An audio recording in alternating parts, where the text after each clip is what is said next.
Hi, welcome. This is an important live cast. I tell you why. The S style, that classification of individuals, members of your team, members of the organization. The S style represents the largest single percentage of individuals in the organization. And so I think it's important then for us to gain some of these unique insights that I will be sharing with you today. I promise we're not going to be long. So I'm just going to ask that maybe you put away the distractions and just give me these maybe up to 30 minutes or so.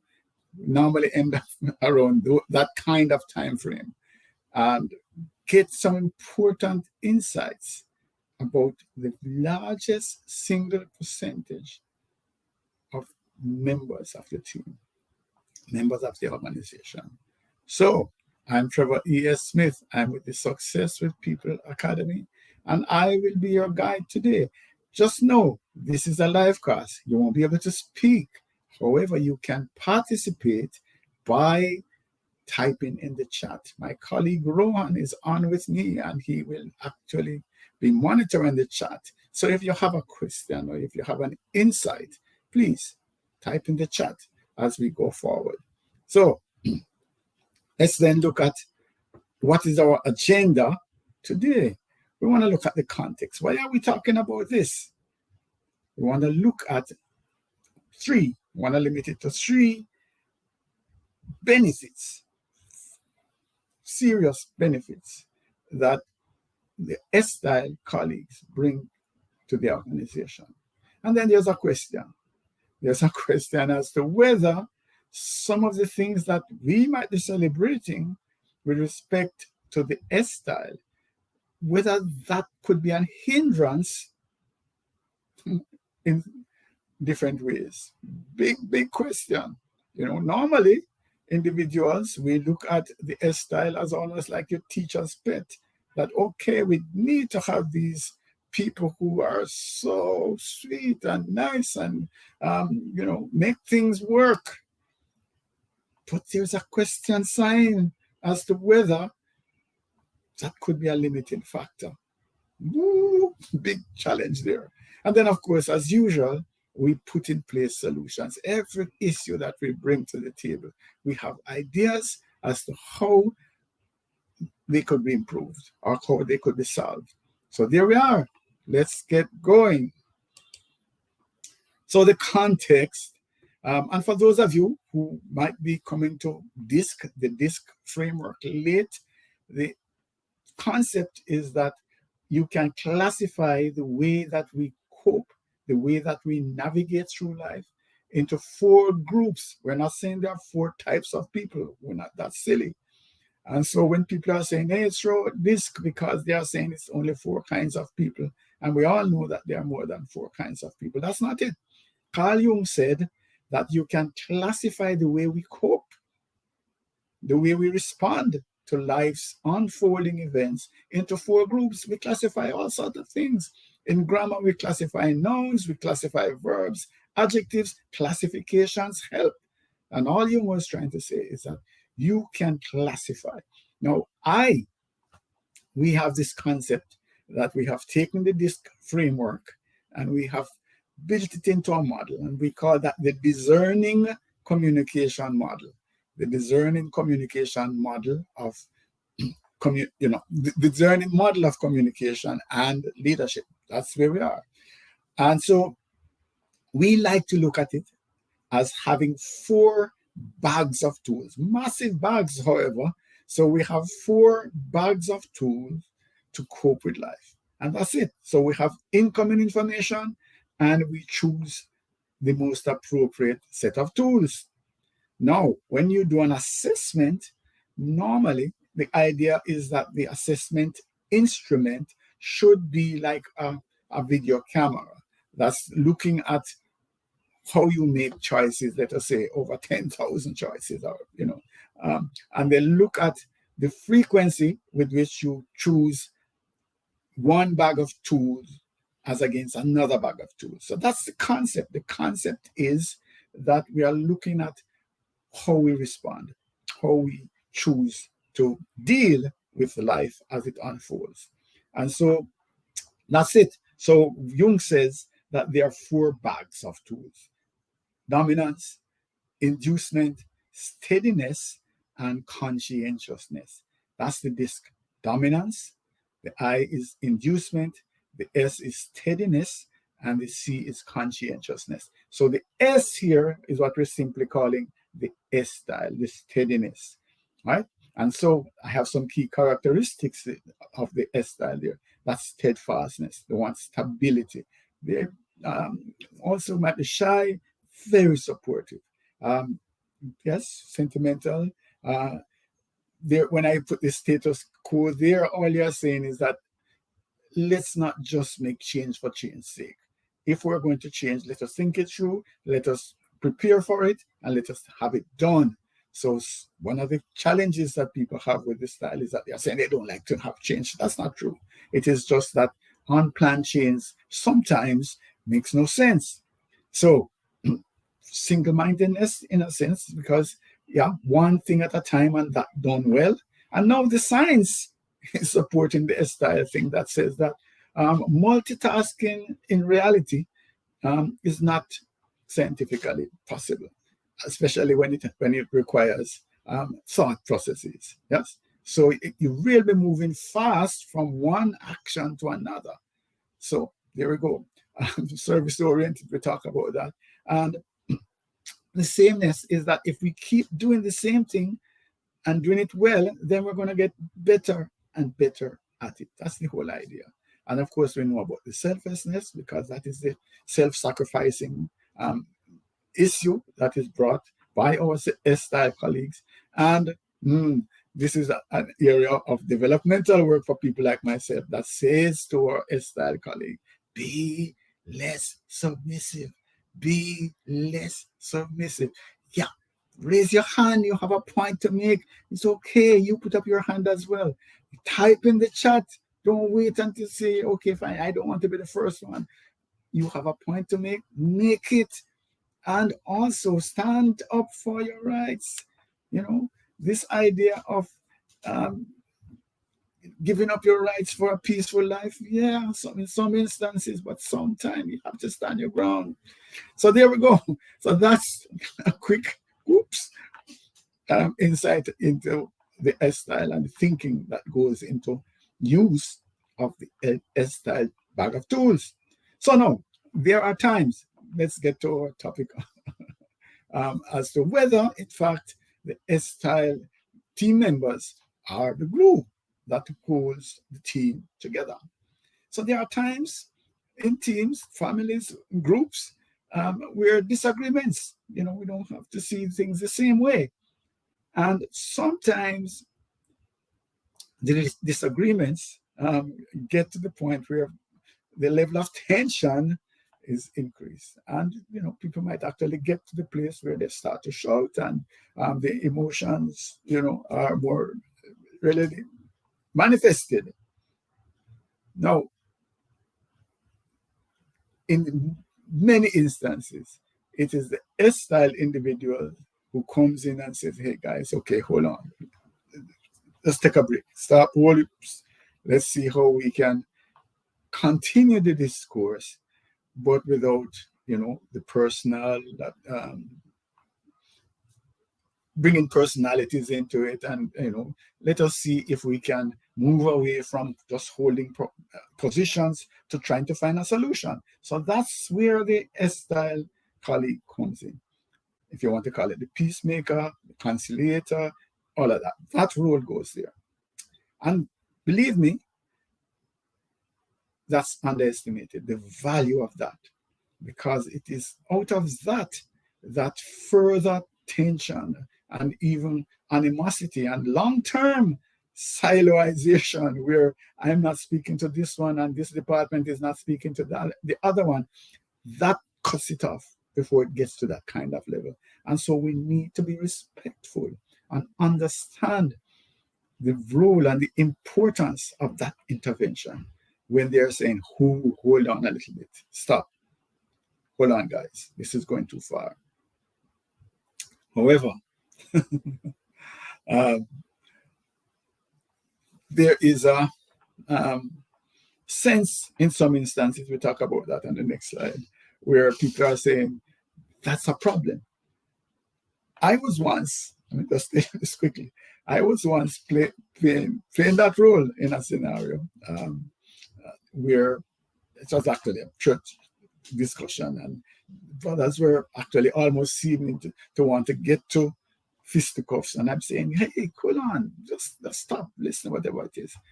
And one of the protagonists is saying to me, hold on, something that sometimes, this peace thing that you're into is interfering, that sometimes you have to confront and get at it.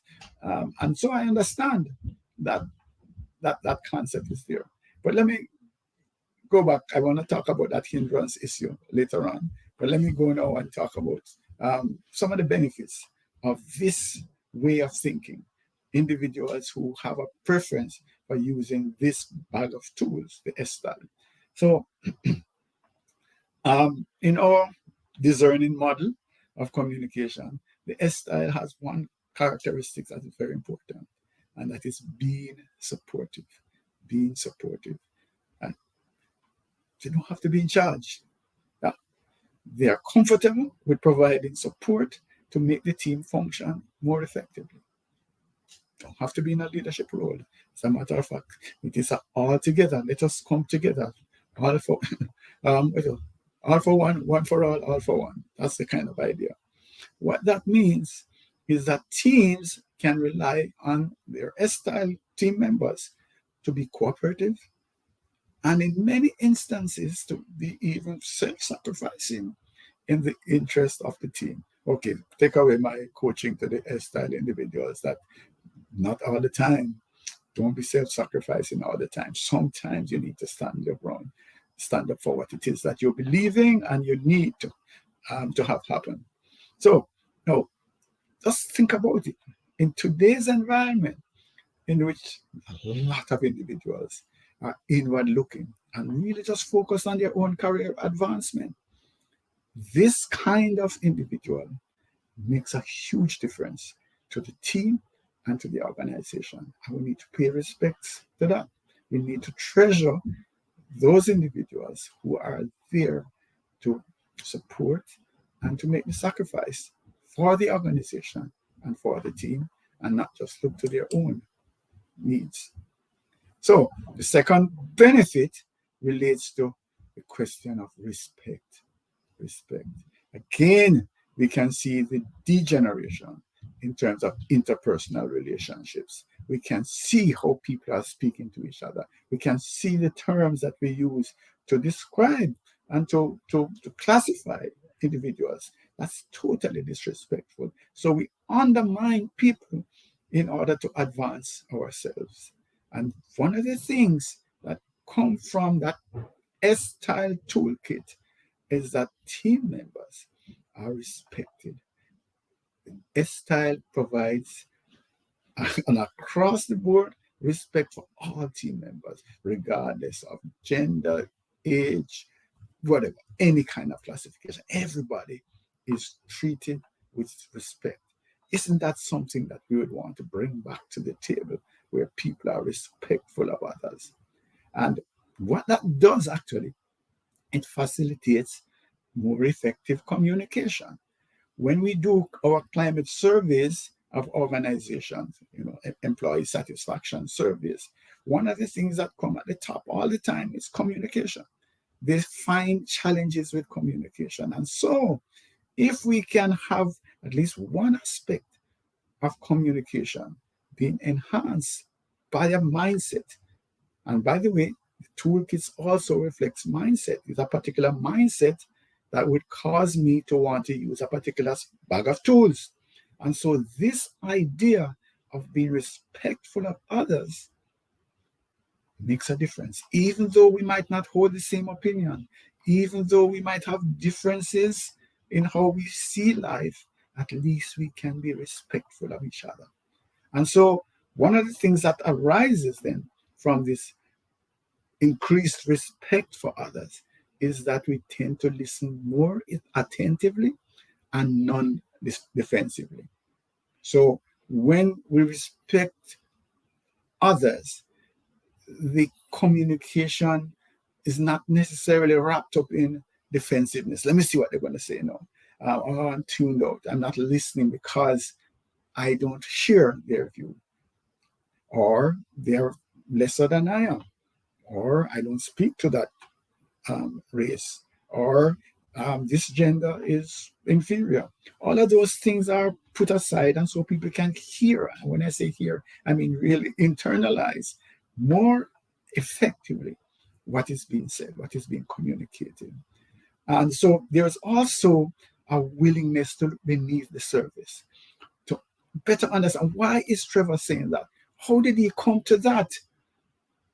Is he just stupid, or is there some basis? And so when we have a respect for Trevor, we have a better, a greater commitment to trying to understand where he's coming from and why is he suggesting these things. Now, a spin-off benefit is that as we get more comfortable because of the respect and because of the treatment of each other, then we might actually be more willing to share ideas freely. Let us say, if you're in a toxic environment, one of the things you want to do is to pass every word. You want to make sure that before you say a word, you think about it. You think carefully. Am I going to be misunderstood? Is somebody going to use this against me? That's what's happening in toxic environments. So you actually hold back information for fear that it might be used against you or misunderstood. And so that's a great thing that comes from what the S style is seeking to bring to the table, which is that we have a respect for each other, we increase our trust. And so therefore, in this trust-filled, respectful environment, we can speak. We do not have to be as careful about what we share. And that then could enhance. Let us say that we are in a situation of brainstorming. We are able to put things on the table before we have fully thought them through. And people will say, hey, that's a good idea. Let us see how we can help to develop that. That's a great benefit. All right. So when I look at some other benefits, but let me just share some insights related to one slide out of some of the coaching that we would give in terms of if you're giving feedback, for example, to a colleague who has a preference for the S style. One of the things that we are saying is that in that process of giving feedback, you need to have these things in mind, because this is the kind of environment that you would need to have in place for the S style individual to receive your feedback the way that you might want. So one of the things is that be honest. Insincerity doesn't work. So yeah, one of the things we talk about when we are saying giving feedback is the sandwich idea. Sandwich that you give, you have the bread on the outside, so praise, and then you're going to end with praise, and then in the middle is really the meat of what it is that you want to say. Unfortunately, our S-style colleagues tend to throw away the bread, honestly, and go to the meat. And so what that means is that if especially there's no evidence that the bread of praise is authentic, wow, you really have a problem. Because what your S-style colleague is then saying is that, are you taking me for an idiot? Yeah. Why didn't you just come straight to the meat and talk to me? All of this flowery lies, that you're covering it up with, just makes me feel even worse. So come straight, talk to me. So make sure, by the way, the bread of praise is authentic. Yes, authentic. You might have experienced this. I've gone through this many times. Okay. So also remember, your S-style colleague might not be as expressive as, for example, individuals who have a preference for using D style or I style tools. So they internalize a lot, suppress a lot, because the whole idea is that I am willing to suffer. I don't have to put out all my problems on the table. But sometimes that's not helpful. And so you need then in the discourse to see if you can gently ease out some of the challenges that might be causing the issue that you want to deal with. All right. And then, of course, you need to allow time. In some of the instances that we have, like we have a role play where we talk about giving feedback to different behavioral styles. And one role, and I sometimes play that role, is in a situation where the person, the recipient of the feedback, the S-style individual, has been fired. And literally, I have had 3 instances where people have been fired for so-called insubordination because they were asked a question. They deemed either the question was sort of insulting and shouldn't, doesn't require an answer. If you think this of me, wow, then I don't need to be here. Or they are thinking it through. The S-style individuals like to be politically correct. They want to make sure that they say the right thing. And so when the question is asked, they are thinking it through. And usually, your D-style especially, you're saying, you're not answering. I asked you something. Well, and so it ends up in a problem. So be patient, right? And listen, not just hear, listen, right? One secret to S-style success and value that they bring to the table is their capacity to stand in the shoes of others. They hear you, they feel your pain, they understand what's happening because they have this sense of empathy. If you can get to a place where, at least when you're working with them, or that you've listened from a different place, not from a place of criticism, not from a place of defensiveness, but from a place of understanding. Okay, I hear you. I'm going to give you a chance to explain. I want to understand. I know you want to share deeply, and I'm there for you. That is something that I think most of us, all of us, could seek to embrace. So be sensitive, be understanding, and always, it's important, be polite and show respect. Any sign of disrespect kind of shuts down the show. All right, so that's a little digression. But the third, we promise you 3, the third major benefit is the consideration of the people factor. In a fast-moving environment where we need to get the numbers up, otherwise, our competitors are going to eat our lunch. Sometimes that quest for numbers suppresses the desires, the needs, the aspirations of the individual, the considerations, the concerns of the individual. And that's where the S-style user comes in. They are very concerned of how every step will impact the lives of others. Yeah. And so that's one of the things that we have to look at now. Can we be looking at task-oriented matters, but not neglect the people factors? Can we think more about the implications of what it is that we are doing and how it impacts our team members? That's a powerful benefit. And my suggestion is that if we're careful, we should always be checking in then to see how our S-style team members are responding to any change that we plan to implement. Just check.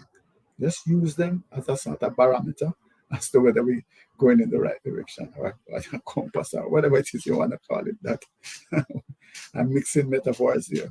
All right. Okay. So now the big issue, the argument. And this tends, I suspect, I don't want to set up a fight between the behavioral classifications, but this tends to come from the D style. That's saying, yeah, listen to me. Sometimes you're holding back progress. Sometimes you're slowing down the process. So we're here, we are about to, hammer out an issue, and yeah, you want to tamper, don't easy, take it easy, and it is by, if you want to call it poking the bear, it is by really getting to core matters that you bring out everything on the table. And so the thinking is that this conciliator, calming down, peacemaker role or activity can be counterproductive. And we also then need to understand that it's nice and it looks good, and people will, have respect for the thinking behind it, but sometimes you need to let it go. Sometimes you need to let people, just ramp up the discussion. I don't remember um, which ones, but if I'm quoting it wrong, I apologize. There's a sense in my mind where I recall one of the directors of, I think it was HP, Hewlett Packard, that went back and were shocked at how the board meetings were being conducted, because they were such a peaceful, quiet thing. And he was saying, no, there were no points. There was more pounding, and yeah. And so that's one of the things that you understand. Um, is it just that we want an orderly discourse and open? And I'm not going to say something because it might, ruffle some feathers. That's a question, and it's an important question. So I have some thoughts on it. Here's a thought, and I'm definitely not against any of the styles. I just want to have an open discussion. Sometimes, in order to maintain peace, the style um, individual with a style preference might actually withhold information that could be important. Yes, this is a type of information that could enhance a deeper understanding of the situation. But guess what? It might hurt somebody. It might not land well with somebody. And so the thinking might be that, something, let's leave it alone. Let's leave it alone. I'm suggesting today that that kind of thinking actually shortchanges the discussion process and impacts the team negatively. I think that we could bring value to the organization by speaking out on issues like that, even if it means that some people will be uncomfortable. We're not lying, we're not doing anything negative. And so I'm not here now suggesting that we just get wild and just start to, throw out words and things that might just hurt people. That's not the idea.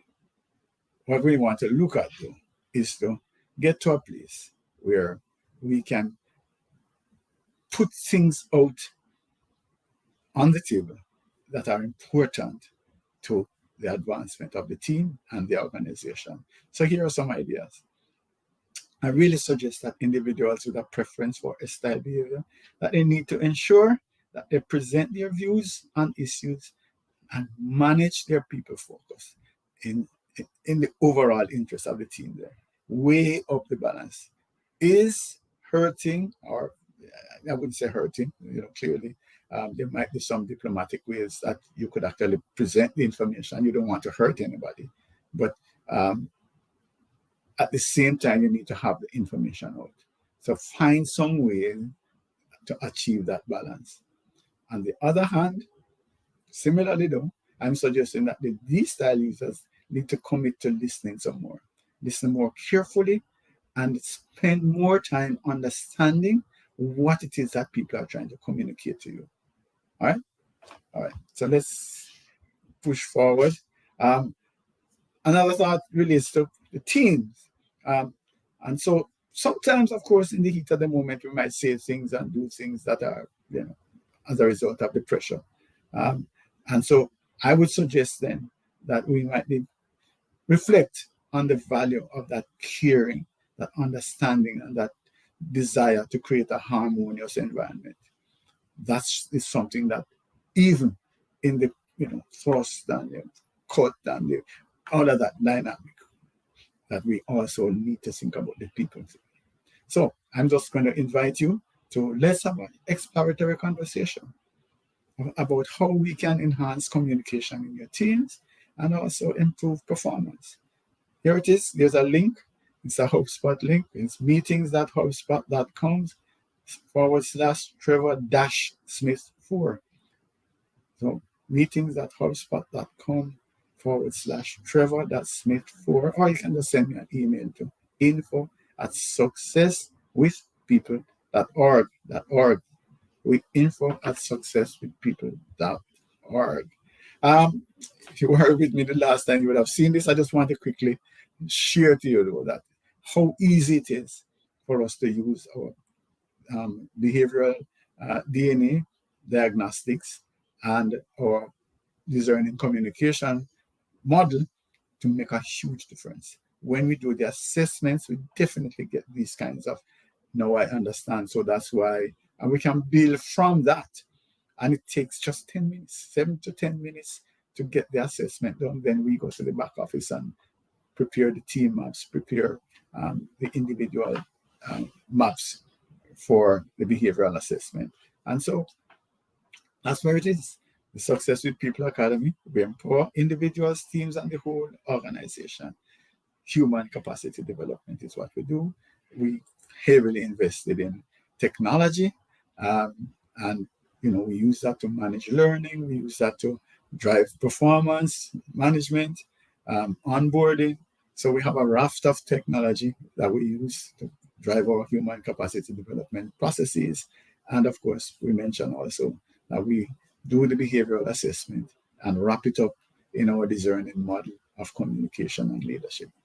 We're a SHRM certification provider, which means that when we do, for example, training, we can offer professional development credits that can be used in SHRM SP and SCP recertification. That gives us this international backing, authentic certification. So take action, have a conversation with us. There's no risk. Just send me an email at info@successwithpeople.org and let's just talk.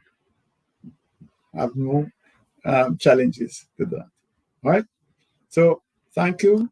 As we say, we like to kind of keep it close to 30 minutes so that we don't keep you long. But let's have that conversation. And by the way, remember, your S-style colleagues usually represents the largest percentage of the organization's population. So they are in your face. You can't avoid them.